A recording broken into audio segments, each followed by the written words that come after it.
Baik, selamat malam. Perkenalkan, nama saya Marianus Arwan Bakrin, mahasiswa semester 7 jurusan Sosiologi dengan NIM 17030800011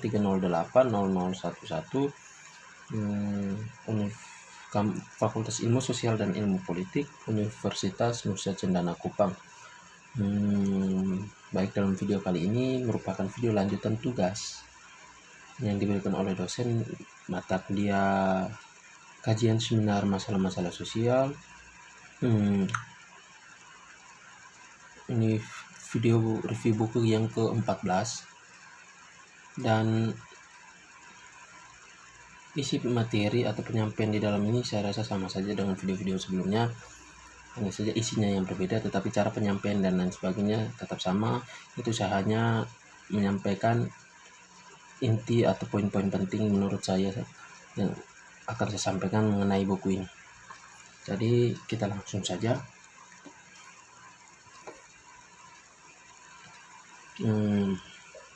Ini tentang Pasca Kebenaran oleh Lee Mcintyre. Apa itu kebenaran? Politik pasca kebenaran adalah budaya politik yang perdebatannya lebih mengutamakan emosi dan keluar dari inti kebijakan. Pasca kebenaran berbeda dengan kebiasaan menantang dan mencari kelemahan kebenaran. Pada saat kebohongan universal mengatakan kebenaran akan menjadi tindakan revolusioner, George Orwell fenomena pasca kebenaran meroket ke perhatian publik pada November 2016 ketika Kamus Oxford menamakannya kata tahun ini tahun 2016. Setelah melihat 2000% lonjakan penggunaan selama 2015, pilihannya tampak jelas. Di antara pesaing lain dalam daftar itu adalah alt-right dan Brexiter. Itu menyoroti konteks politik pemilihan tahun itu.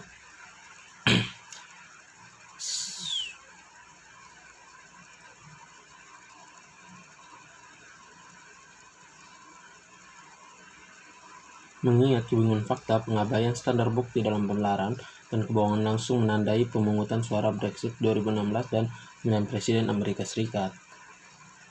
Banyak yang terkejut jika Donald Trump dapat mengklaim tanpa bukti bahwa jika dia kehilangan pemilihan itu akan menjadi segalanya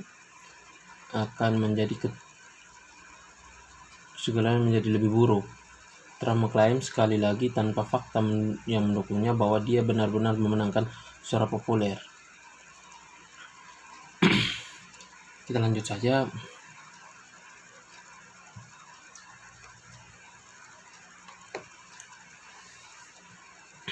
Jadi di dalam buku ini lebih banyak menjelaskan atau menceritakan tentang pemilihan Presiden Amerika Serikat tahun 2015 kalau tidak salah ya.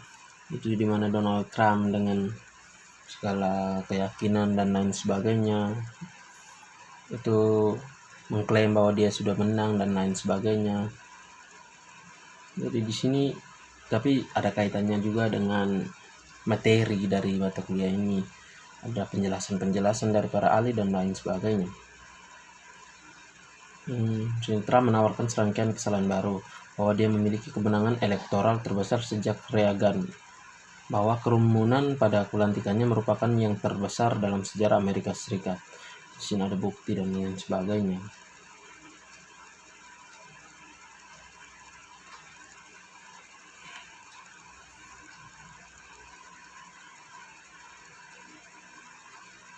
Langsung bab 1, ini belum tentu kampanye untuk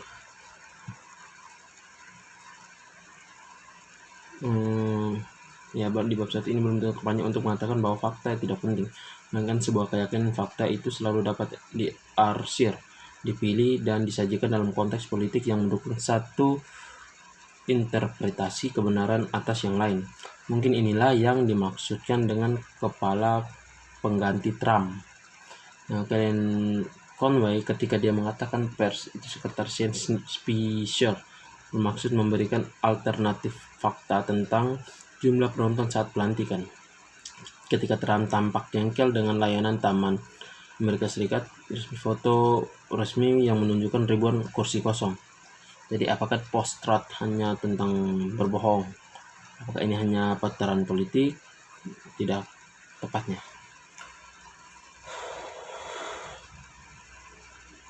Ide dari suatu kebenaran objektif itu tidak pernah lepas dari kontroversi. Adalah mengakui tentang konservatif atau liberal, atau mungkin adalah perpaduan di mana sebagian besar relatif sayap kiri dan serangan postmodernis terhadap gagasan kebenaran dari beberapa dekade yang lalu kini hanya dioptasi oleh sayap kanan operasi politik. Konsep kebenaran dalam filsafat berjalan jauh kembali ke Plato yang memperingatkan melalui Socrates tentang bahaya klaim palsu atas pengetahuan.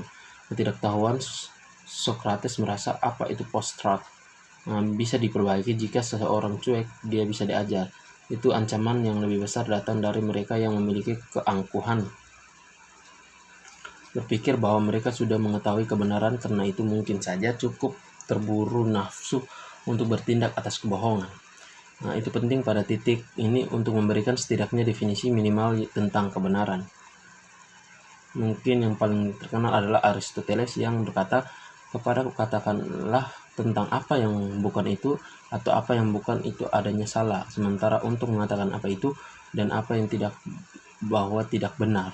Secara alami, filsuf telah berjuang selama berabad-abad. Apakah korespondensi semacam ini pandangan benar, di mana kita menilai kebenaran suatu pernyataan hanya dengan seberapa cocok itu dengan kenyataan.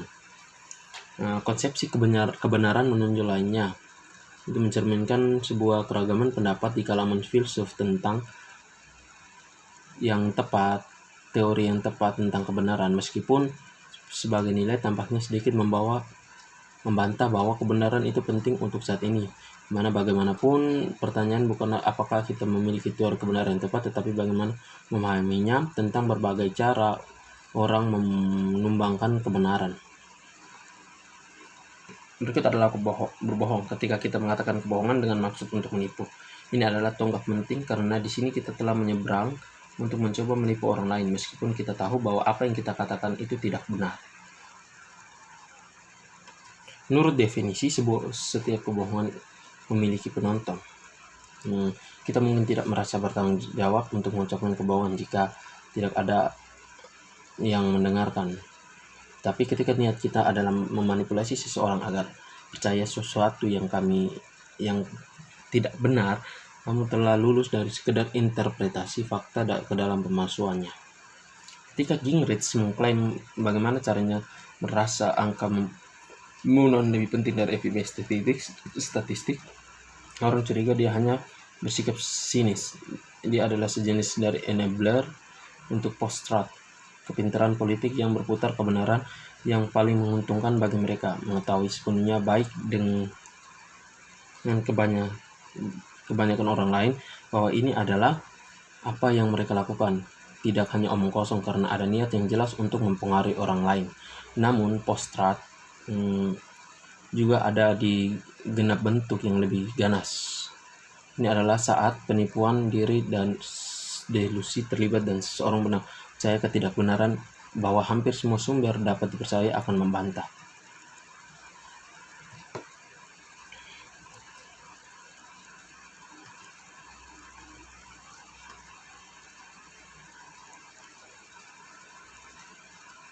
Baik, saya rasa hanya itu saja poin-poin penting yang saya bisa sampaikan di dalam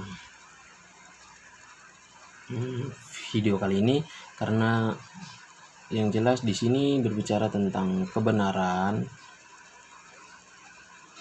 dan juga dia memasukkan berbagai berbagai ilustrasi yang berkaitan dengan hal itu. Misalnya yang ini tadi dikatakan tentang kehidupan di Amerika pada pemilihan dan lain sebagainya, dan juga penjelasan yang lainnya. Jadi mungkin saya rasa ini sangat bagus karena dia juga menampilkan peta pemahaman pasca kebenaran dan lain-lainnya. dan kesimpulan ilmu juga ditampilkan di dalam sini sebenarnya. Jadi mungkin hanya sekian penjelasan saya. Terima kasih.